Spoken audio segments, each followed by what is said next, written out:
You're listening to the Coaching Cast podcast with Susie and Lisa.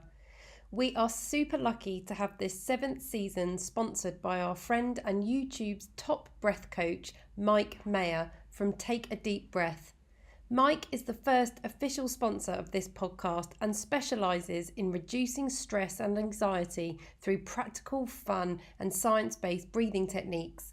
You can get started for free by clicking on the link in the show notes and downloading a free guided audio breathing exercise from Mike. Say goodbye to stress and hello to a more relaxed and chilled state of mind. And if you're interested in being a sponsor on this podcast, you can contact us by emailing hello@thecoachingcast.co.uk.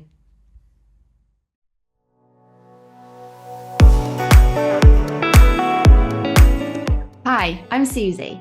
And I'm Lisa, and this is the Coaching Cast. We're the no-nonsense podcast chatting about the things impacting you at work right now, helping you to survive and thrive in today's ever-changing workplace.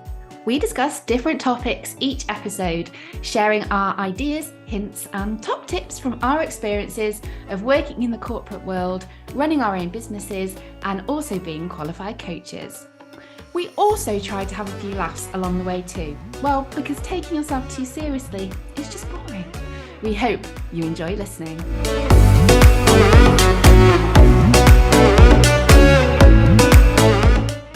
In today's episode, we are shining the light on the unhelpful behaviour of self-sabotage. We are talking about what self-sabotage can look like, our experiences, alongside our top tips in overcoming it. So stay with us and enjoy.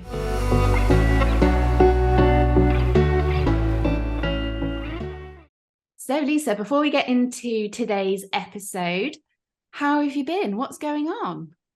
Yeah, I've been really good, thank you. Had a really good weekend filled with lots of friends and socialising and a few hikes as well. I know it's not technically your favourite thing to do, but yeah, it was really enjoyable.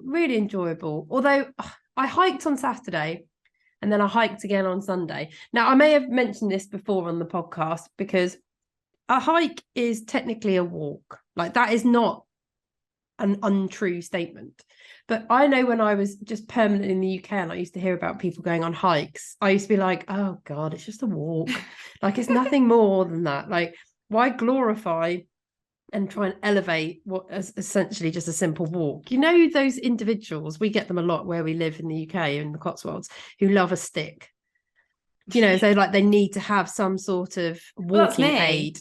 That's me. Really? You don't have a walking stick like aid, do you? I do. Yeah, I have a walking pole. Why do you have a walking pole?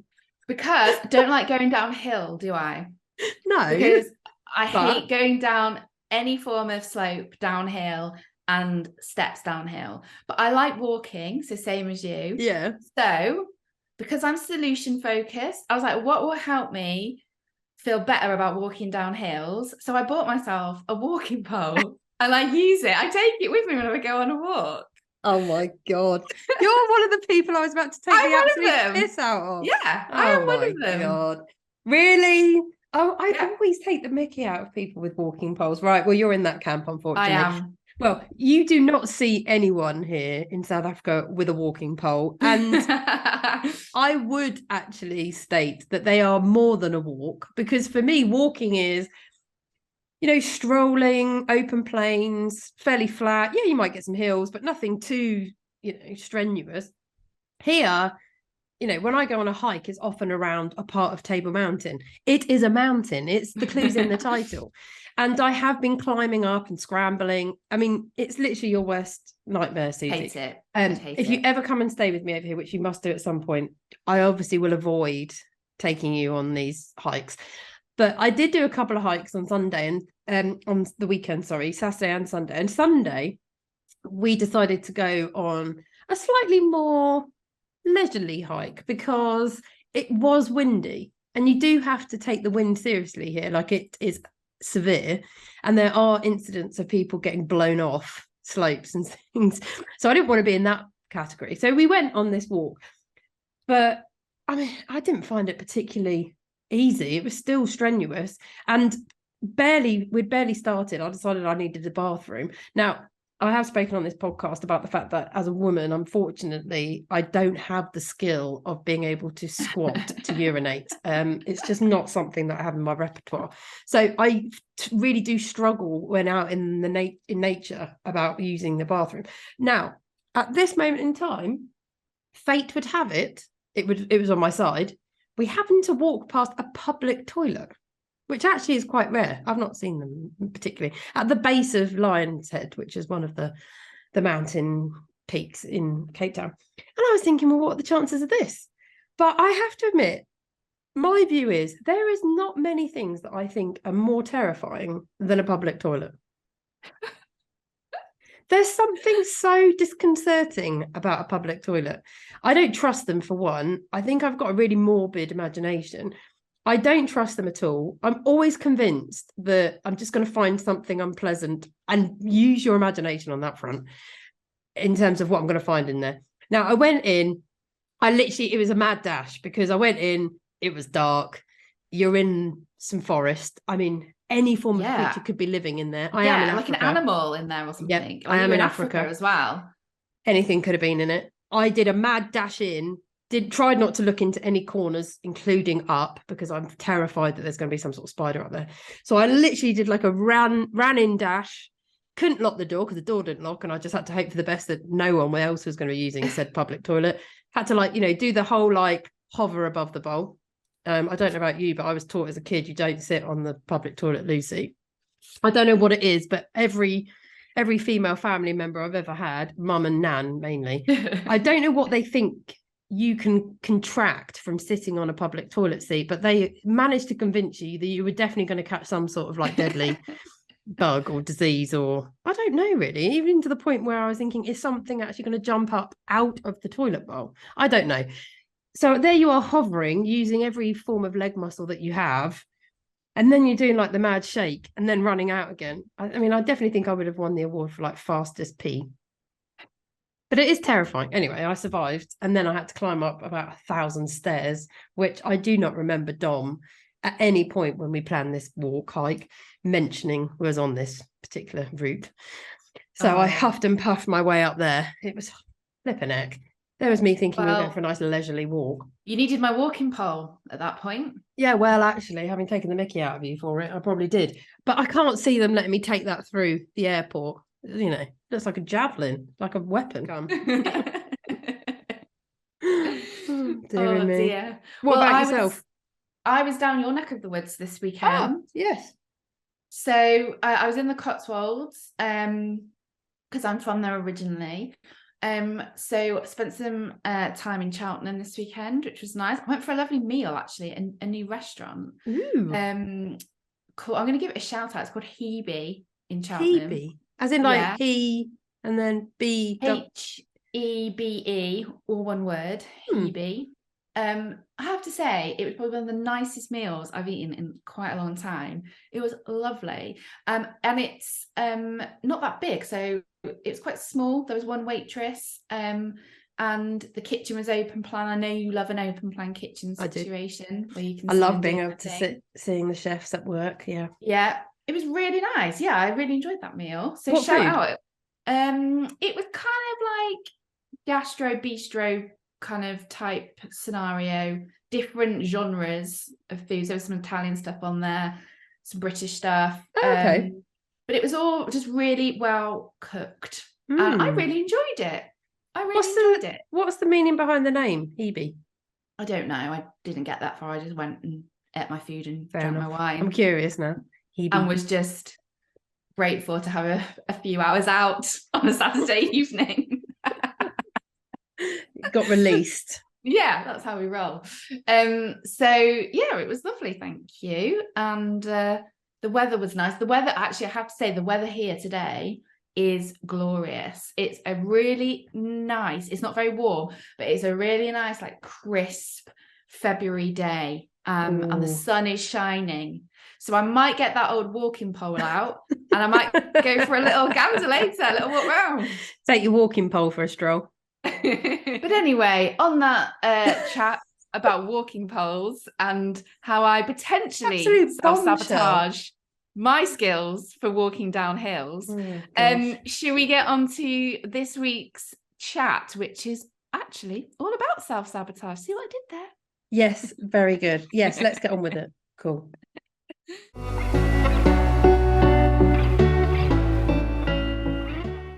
Self-sabotage.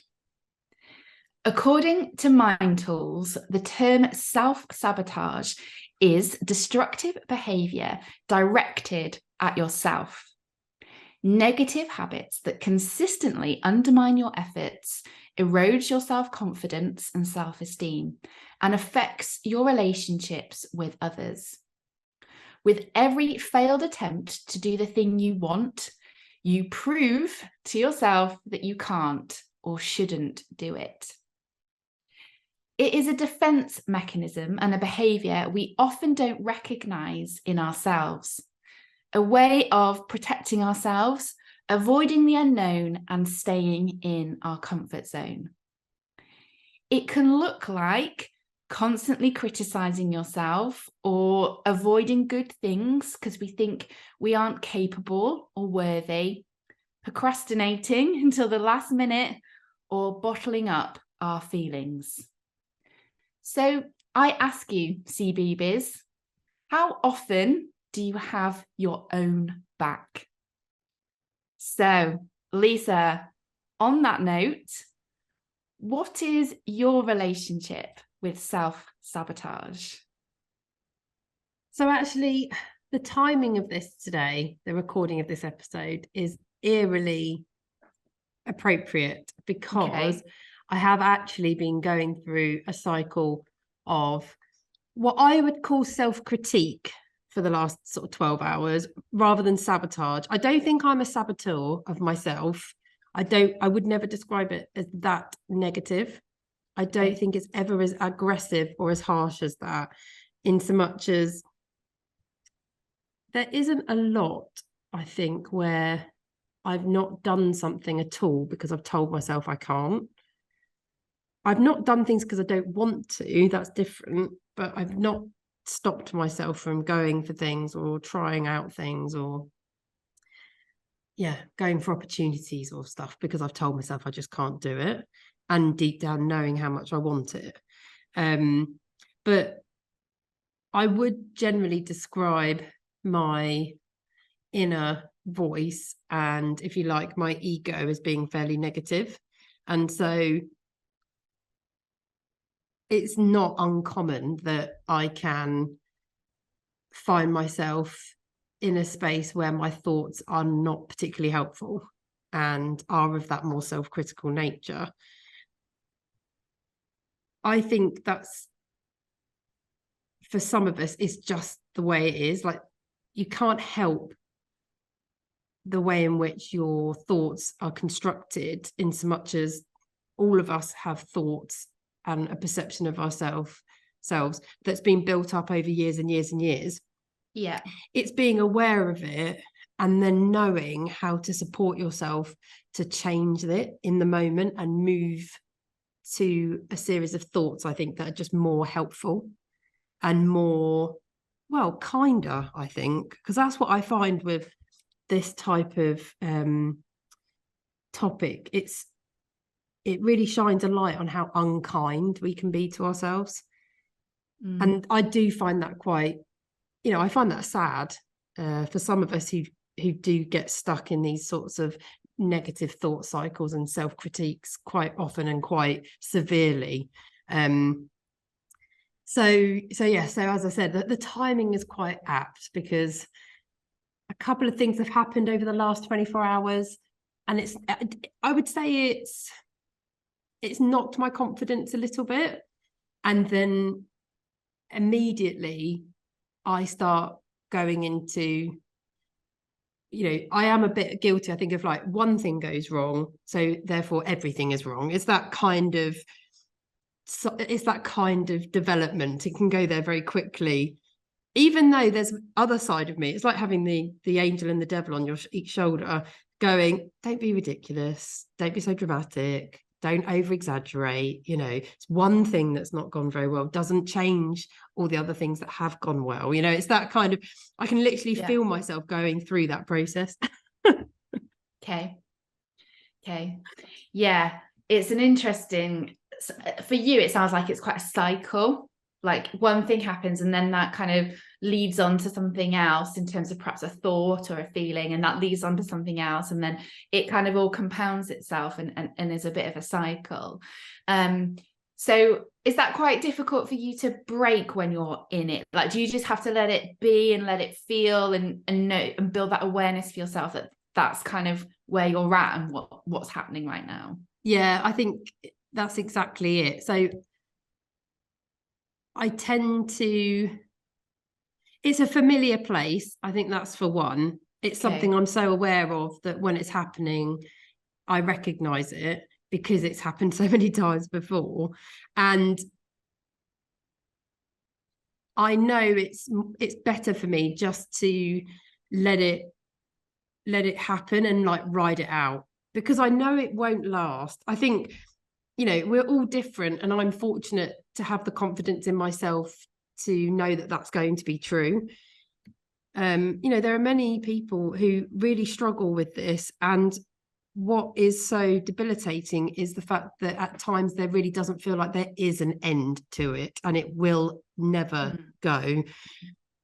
But I think that does come down to practicing alternative thinking and adopting techniques to help move out of the negative headspace and into a more productive, helpful, supportive headspace, which does take practice to do. But I know, for example, that there's no point, it doesn't matter how much I sit here and go, don't worry about it, it's fine. It's not fine. Like, there's none of that sort of chat will ever be helpful to me. And even when people, if I were to share how I'm feeling with somebody else, even when someone else says it and goes, oh, don't worry, there'll be other opportunities. I'm like, yeah, I know. Yeah. And I know you mean well, and I know that is a helpful thought process, but fundamentally, that's not helpful to me today because the other opportunities are not here, are they? So I'm not getting that immediate solution to the problem. Right here, right now, like that's not particularly helpful to how I am and where I'm at. I totally get that. So actually, to your point, that sitting with it, I do find is necessary, and I'm comfortable with that, and it's okay, because I don't let it overwhelm me. It's not all consuming. I'm not sulking is the point. I still will carry on. If anything, it probably propels me more into action around get out of the house, go do some exercise, go grab a coffee in a coffee shop, because that's what I like doing. It perks me up a bit, literally. But also I like changing my space and being just somewhere else and surrounded by people. And, it doesn't take much more than that before I'm thinking, right, okay, it's happened. It's not the outcome you wanted. So what are you going to do next then? To try and just kind of go, put it to bed. There's nothing more you can do about that now. On to the next thing. Rather than go, I can't do it. This obviously means I'm rubbish. I should just stop. I shouldn't bother. I try to make sure that that's not the case. Okay. Well, thank you for being very honest there, because obviously this is a topic which, you are kind of going through and experiencing and having quite a short, immediate relationship with at the moment. I know, it's weird. It was ironic when we talked about the topic, I was literally like, oh, this is actually me right now.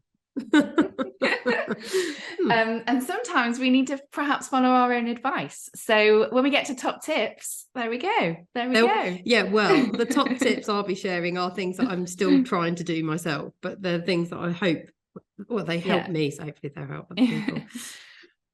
So I think for me, I have a slightly different relationship with self-sabotage, in the sense that I do definitely do it 100%. Mine is very, interestingly, very situational based. couldn't think what the right word was then. And it's surrounded by holding kind of, or rooted maybe in fear and in success, I think, as well. I think both those dynamics are at play. And the situation is when I'm in the company of, or I'm interacting with, or I'm building a relationship with somebody who I have put myself in very high regard. Okay. So either they're really established in what they do, they're a subject matter expert that I'm really interested in, or I really respect, or they've developed themselves, or they do something that, you know, I think is like amazing. I'm like, wow. And then I self-sabotage and say to myself, like, you're not good enough to be around this person, to be in company or interact or work with this person, or kind of like be worthy of being in their company, essentially. So mine is quite situational focused, and I think I have done quite a lot of work on myself over the last probably like 3 or 4 years around my own mindset, how I manage my own thoughts. And that has definitely allowed me to become better at recognizing when I'm self-sabotaging, why that might be, so that I can articulate that today in this conversation. I probably wouldn't have known that a few years ago. And also, I'm still work in progress about how I manage it, because I think we probably all are, you know, that's absolutely fine and completely normal that we're work in progress managing our mindset. It takes time to, you know, do that and recognize and change our behaviors. But mine is definitely rooted that I'm not good enough to be around these people, and people that I have put kind of on this pedestal myself and are actually really nice, really lovely, but I've just decided that I'm not worthy to be in their company. And so then I self-sabotage. I don't then put myself in those opportunities to be around them. I purposefully hold myself back, or I don't send that email or that message, or I don't interact with them at a networking event because I think, well, I'm not good enough. Like, why would they want to talk to me? So that's how it comes out for me and my relationship with it.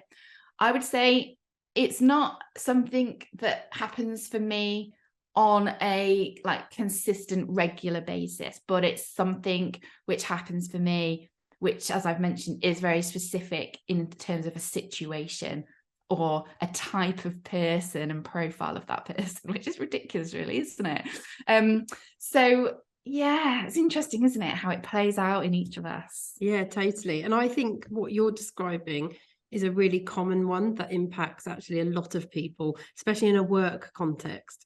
Because I think when you're in a work context where you've got much more likelihood of real marcation of hierarchy, Yes, I think that's where you'll commonly get this notion of, you know, can I talk to them? Am I able to talk to them? Should I be talking to them? You know, am I even, like you described, worthy of talking to them, in that really traditional sense of, because I'm in this position and they are much more senior.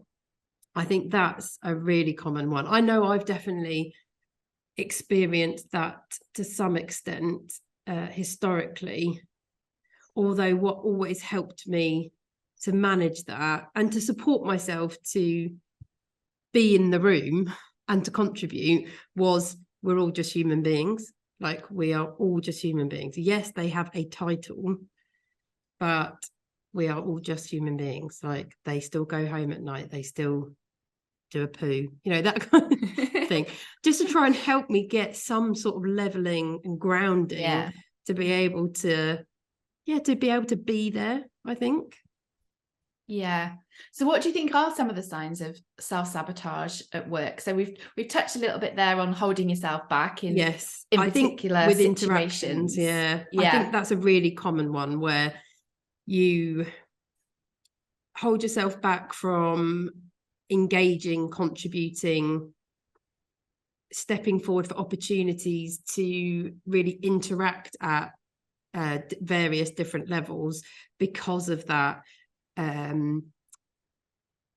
that kind of perception you're placing on that person and how you're elevating them in your own mindset. So I think that's a really common one. I think in general, just not putting yourself forward for challenges and opportunities because of telling yourself you're not able to do it or that you're not going to be successful. So that real fear of failure. And we've talked about failure and the fear of failure before. And I think, you know, it does come down to that when you have an audience and when you're perceiving that there is an audience, people that are going to know whether you're successful or not, that can really debilitate people, cause them to freeze and just not bother putting themselves out there at all. It's that vulnerability piece, isn't it? So I think that's really common. And that can be anything. That can be like not going for a promotion, not going for just any form of new job opportunity, even if it's a sideways move, not putting yourself forward to present, like not presenting. Oh my God, I think that's a common one as well. Like there's a lot of us who really struggle with presenting, really don't enjoy it, don't like it. So that means that where you've got the ability to really step up and show yourself to people, raise people's awareness of you, you'd rather just sit in the back and just not do it. I think also it's self-sabotage at work, I think, can also stop you from, and I've sort of touched upon it there really as a theme amongst all of this with growing. And I think that can play into actually not being able or being comfortable to accept feedback or any form of criticism, like of any kind, because actually your ability to process it objectively and helpfully is just not there. So I think you avoid it altogether, or if you do receive it, you aren't able to process it effectively. So actually you just get stuck in any of the bad things you've heard and haven't necessarily been able to extract any of the learnings, any of the positives, any of the things that actually can help you to be even better. Yeah, definitely. I think as well, like there's I think a really interesting sign, or quite a clear sign for me, and I think I've done this, I'm just reflecting in the moment, because I think I've done this myself actually, but also I've seen this happen to others around me when I've been working in organizations, is procrastination. So putting things off. So I'm just reflecting, because I think I've definitely done this, putting things off which I know are going to challenge me, going to stretch me out of my comfort zone. A bit like going back to your presenting situation, you're not like naturally sure about, but it might be good for you because it will help you grow and develop and stretch your skill set, etc., etc. And then putting things off literally till the last minute, then rushing to then be like, I've got this presentation tomorrow, I don't feel very prepped. And then the night before, pulling it together or thinking about what you're going to say or whatever it might be, rushing and trying to do it last minute, it then not going very well. And then afterwards being like, oh, well, I didn't try that hard anyway, so it's fine. And then I'm kind of like, that is an example of that self-sabotage in motion. And I've definitely done that because I don't want to put, again, it's being that kind of being rooted in that fear, that fear of failure, that fear of putting myself out there, that I'm not good enough. So thinking, well, I'm not actually going to try that hard anyway, or create the environment around me to make me be successful in doing this. And so then when it doesn't come off, it won't matter, will it? Because I didn't actually try that much. Yeah, so that's really interesting. I hadn't really thought of that, but that is very true as well. And I saw that a lot. I tell you, I think I saw that a lot more playing out through school. I think that was a real school attitude, not for me personally, because I'm very much, I give everything my best and I really try, because I was always encouraged by my parents to try as hard as I could. And that as long as I tried my best, that was good enough. And actually that was succeeding. But I do remember so many individuals at school just having that kind of, I'm just not going to really bother. And that way I don't really fail or succeed, and that's fine. That's a really interesting one, I think. And like you point out, where we get so consumed with that level of thinking, it's that takes the energy and then causes the procrastination. Yes. Rather than actually putting the same thoughts and energy of thought into something more productive and actually doing it. And I think the same kind of point can be made for perfectionism as well. Yes. Oh, 100%. And we spoke about perfectionism in the last season, but yeah, 100%. I think that's totally true. Yeah. So, we've done a whole episode on perfectionism, as Lisa mentioned there in one of our previous seasons. But I think if you have high perfectionist tendencies and behaviours, and that becomes heightened, especially if you're feeling uncomfortable about the project or the situation you're in, or the interaction, the relationship, etc., that perfectionism then kind of like shuts you down, and then you're like, it's not perfect. It's not going to be perfect, so I'm just going to hold myself back, or I'm not going to do it, or I've got that fear of failing, and it linked back to perfectionism. So all these things are absolutely interlinked, but I think perfectionism can play a big part in this too. Definitely. Yeah. So how do you think you can recognize kind of self-sabotage for yourself, and even in others, actually? So, because I mentioned in the intro when we were talking about introducing this subject, that there's a lot of research out there that it's actually quite hard to recognize in yourself when you are doing it. If you haven't spent a lot of time perhaps reflecting on some of your own behaviors, what drives some of that, what some of your triggers are. Not everybody's in that space where they want to do that, but and they know that for themselves. So how do you think you can recognize it for yourself? I think for me, it starts with really starting to tune into your thoughts and starting to decipher what your thoughts are telling you. I think that's where everything starts when it comes to these types of topics, where it's very much focusing on you as a person and yourself. And I think first you start tuning into, like, what are the thoughts I'm having and what are they saying to me? Which is not the same thing. Like, sometimes we're not even aware of what our voice is actually saying to us, or we might not even be so in tune to recognize that there is a voice there. But I think if you start there, then start really thinking about, well, what is it saying? And is what it's saying helpful or unhelpful? Because some of our thoughts are helpful. A lot of this stems from trying to protect us and look after us. But it's when it goes too far and it starts actually suffocating us and causing us to miss out and not fulfill our potential, not embrace experiences. That's when it's no longer a voice that's being protective. It's now being suffocating. So I think listen to the thoughts, listen to what you're saying to yourself, like truly identify what's helpful and unhelpful, and also what's fair and what's unfair.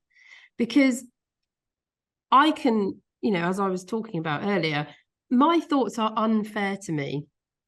They're not recognizing what I have achieved and what I am good at, and the plans that I've got in place and where I'm headed. All it does is fuse me in that position in time where I am, and just keep hammering at me as to what has not gone right this one time. But and that is unfair, and I know that. I know it's unfair because it's taking away and ignoring everything else that's gone on that is good and that I am doing all right at. So, like, I do think it's that level of fairness. And I would also add to that, would you repeat what is being said inside your head to somebody else? Would you say that to a friend? I would have thought probably not. So if the answer is no, I wouldn't, it's not fair to say it to yourself either. I'm a massive I'm very passionate and talk a lot about my LinkedIn, and I recently did a talk at a networking event in Cheshire about this very subject, about our inner critic and our inner cheerleader, and kind of cultivating who has the strongest volume in our mind. And who has the loudest voice? And a lot of the time it comes down to that very point, is like, would you say that to somebody else? Because if the answer is no, then why the hell are you saying it to yourself? Because your mind will believe what you feed it. Yeah. So feed it good stuff and it will start to believe that good stuff. Yeah. Absolutely.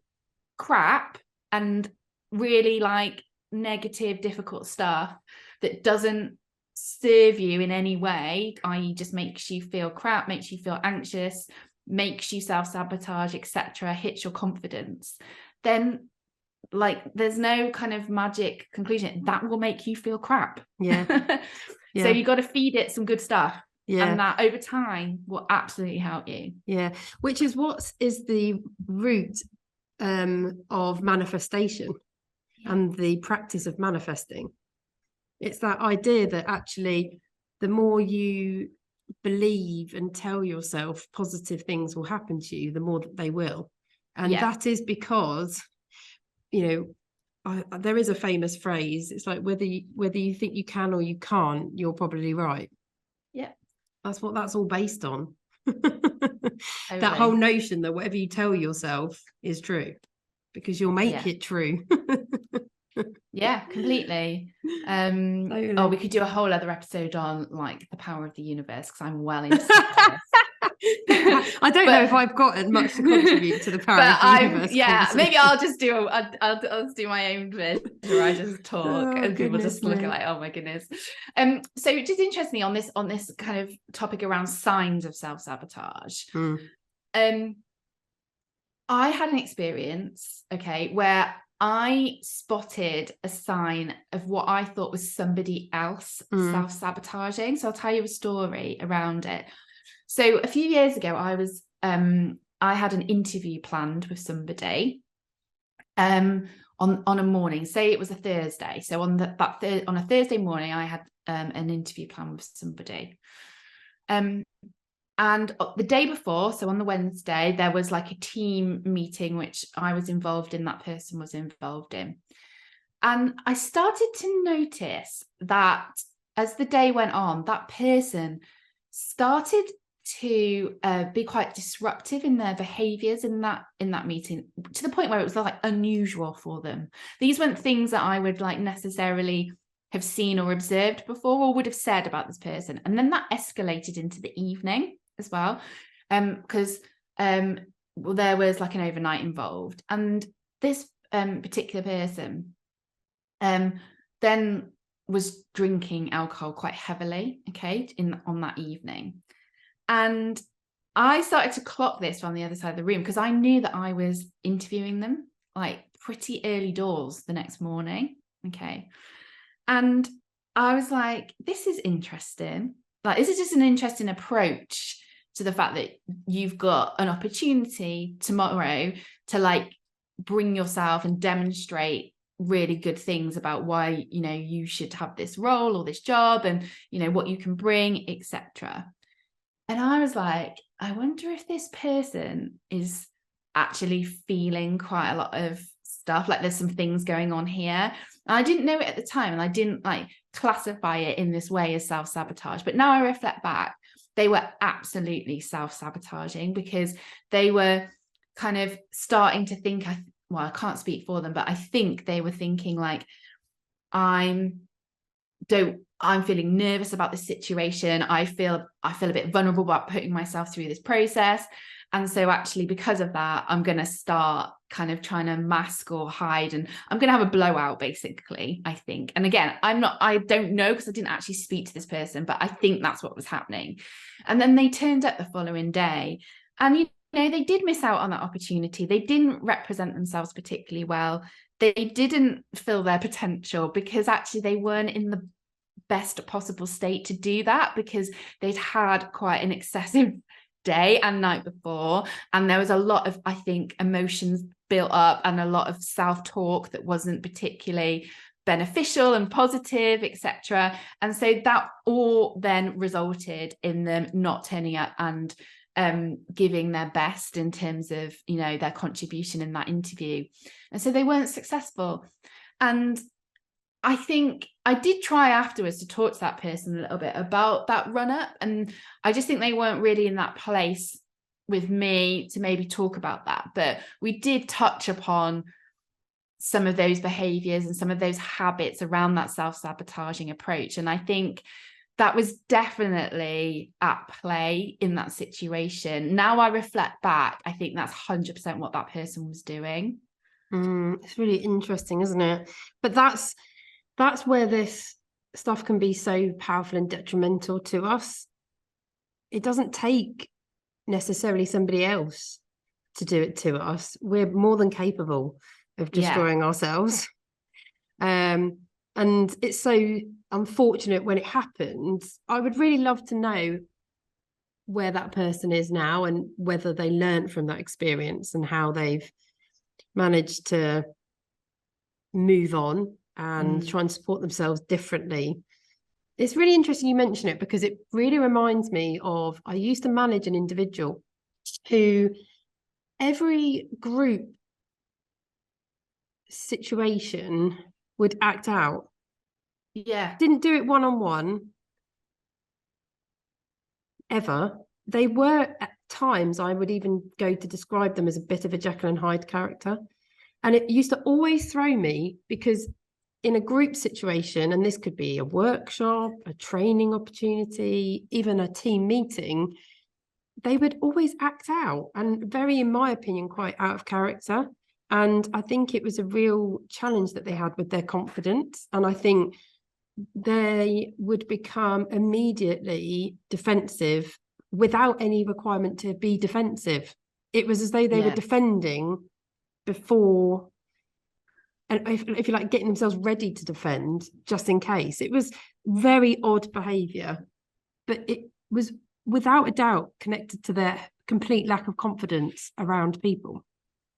I think if you're on the receiving end of that as well, either as a manager or I don't know, a business owner or a trainer, even in that, like, if you're not expecting that, and or you're not sure how to deal with it, it can be really like off-putting, because all of a sudden you think you know how someone's going to be and react, and then all of a sudden it's just like so different. And I think that's what, very unpredictable. And it puts you on the back foot a bit, because you're like, oh, I was not expecting that. And in that story I told, the person didn't necessarily like act out of character directly towards me in on that day before in that group environment, but I could see it happening like with others, and I was just like, this is different. Like, I've never seen them like this ever.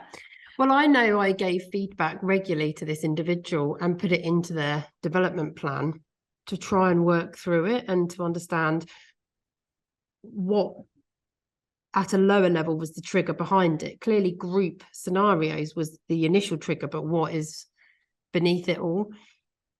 And that was how we worked through it. And it did improve as their self-awareness improved. And I think as they embraced techniques to try and support them, but it was still an ongoing sort of area to manage, to try and help them.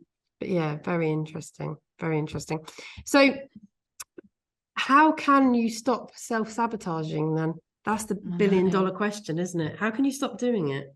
Because it can be a habit, and for some of us, we may be even in that habit and not necessarily knowing that we are, and perhaps even just hearing us talk about this is raising some realizations of, this sounds a bit like me. Am I doing this to myself? So what are how to stop doing it?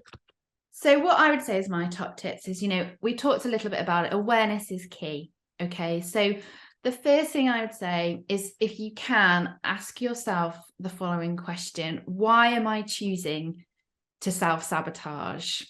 So I think if you're starting to identify with some of the things that we've been talking about, some of the traits of self-sabotaging, I'm reflecting, my personal experience and my story. I've realized I've become more aware of when I'm doing it, what that looks like. That takes time. But I think when you become more aware of it and you're doing it, try and kind of proactively, consciously ask yourself at that point, why am I choosing to self-sabotage? And get to know your patterns.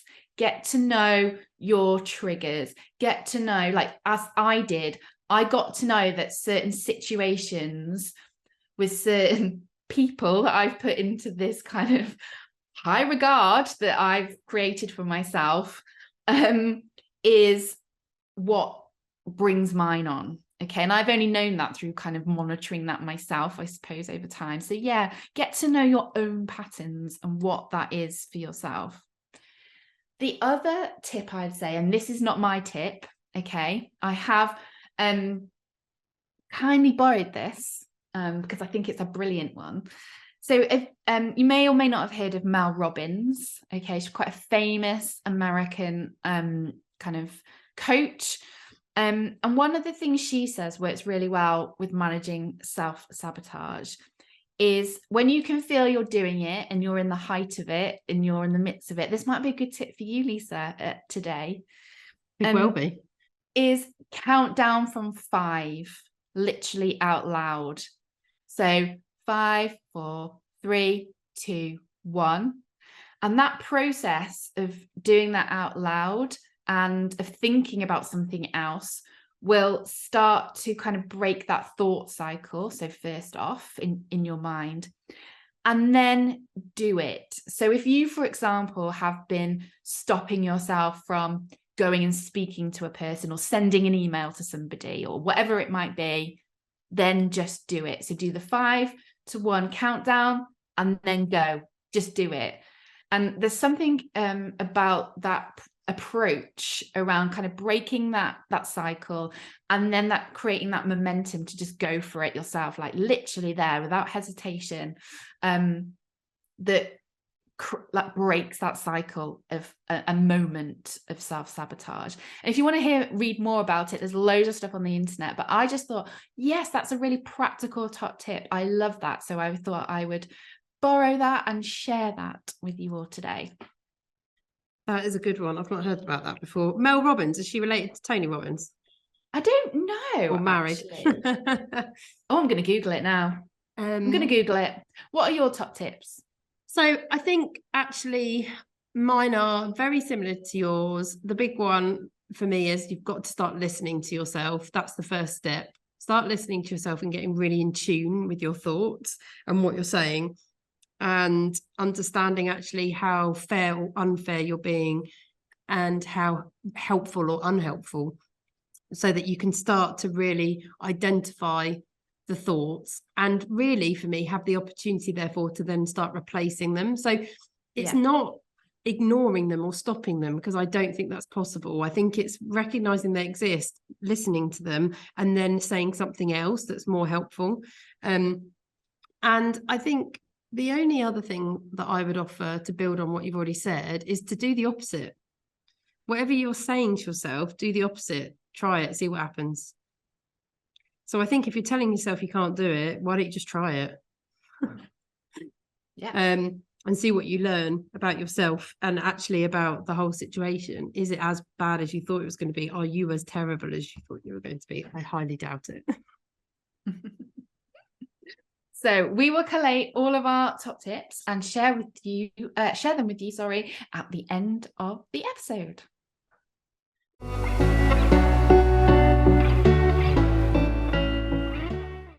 It is now time for Bullshit Bingo. So this is where we call out phrases which get commonly used in the workplace, which make us cringe. Our Bullshit Bingo for today's episode came from one of our CBBs. This is from Steve, isn't it? As in your husband, Steve. Gosh, I love the fact that we're calling him a CBB. I'm chuffed. Of course. Does he actually want to be called a CBB? Hilarious. No. He won't like that classification. He won't like that classification. Thanks very much for this, Steve, though. Much appreciated. And it is stress test. So, Suze, come on then. What did you think of this? What did you think when Steve offered it? My response was, that is a good one. That is a bullshit bingo for me, right there. And what context was this used? So yeah, it's a good one. I've definitely heard this being used back in my corporate days, and I think this is quite a frequent one that's used a lot. And just the hilarity of it, because like who would even want to have some form of stress test? Like either be part of it, like have it done to them, contribute to it. I don't know, but it's not a nice phrase for me. It just evokes stress. It evokes stress. Well, because surely this actually is a technical term rather than just a bullshit bingo. I mean, in the context of which Steve may have given it to you, knowing that he doesn't work in engineering, I'm assuming it's not in the true technical sense of a stress test, because you do get stress tests take place in engineering, because that's how they test the stress capability of a material. So it does make sense in that regard, but clearly not in Steve's line of work, and definitely, probably not in our line of work either, that we did back in the day. No. I mean, I did work in logistics at one point. Could have done some stress testing in logistics with the old pallets. They would have had a stress test, technically. No. Yeah. Yeah, that's true. No, that's true. In fact, the pallet capability for carrying all those soft drinks, they would have gone through a stress test. Oh, okay. Yeah. Okay. But yeah, well, I'm assuming in Steve's context, no. No. Not in marketing. No. And this also is up there with like triage for me. Oh God, we're going back there. No, yeah, you're right. It's when a phrase gets taken out of its place of relevance, and gets placed into an environment where you're like, no, that's not, it's not relevant. That's not, you don't get that here. Yeah, it's that kind of mixing it up that was where it often goes. No, triage, bloody hell, I've forgotten all about that one. Hilarious. So yes, so if you, like Steve, have got a good bullshit bingo to offer us that we haven't featured yet, please do send them through to us. We love having them on the programme. It is without a doubt, I think, the only reason anyone listens to the Coaching Cast. So you really will be contributing to this key feature of this show. So please do send it to us via email at hello@thecoachingcast.co.uk. You can also send it to us via our website, which is thecoachingcast.co.uk, and Instagram, which, if you haven't learned it by now, is at the Coaching Cast. Like, it's not that much complicated here. We've kept it simple.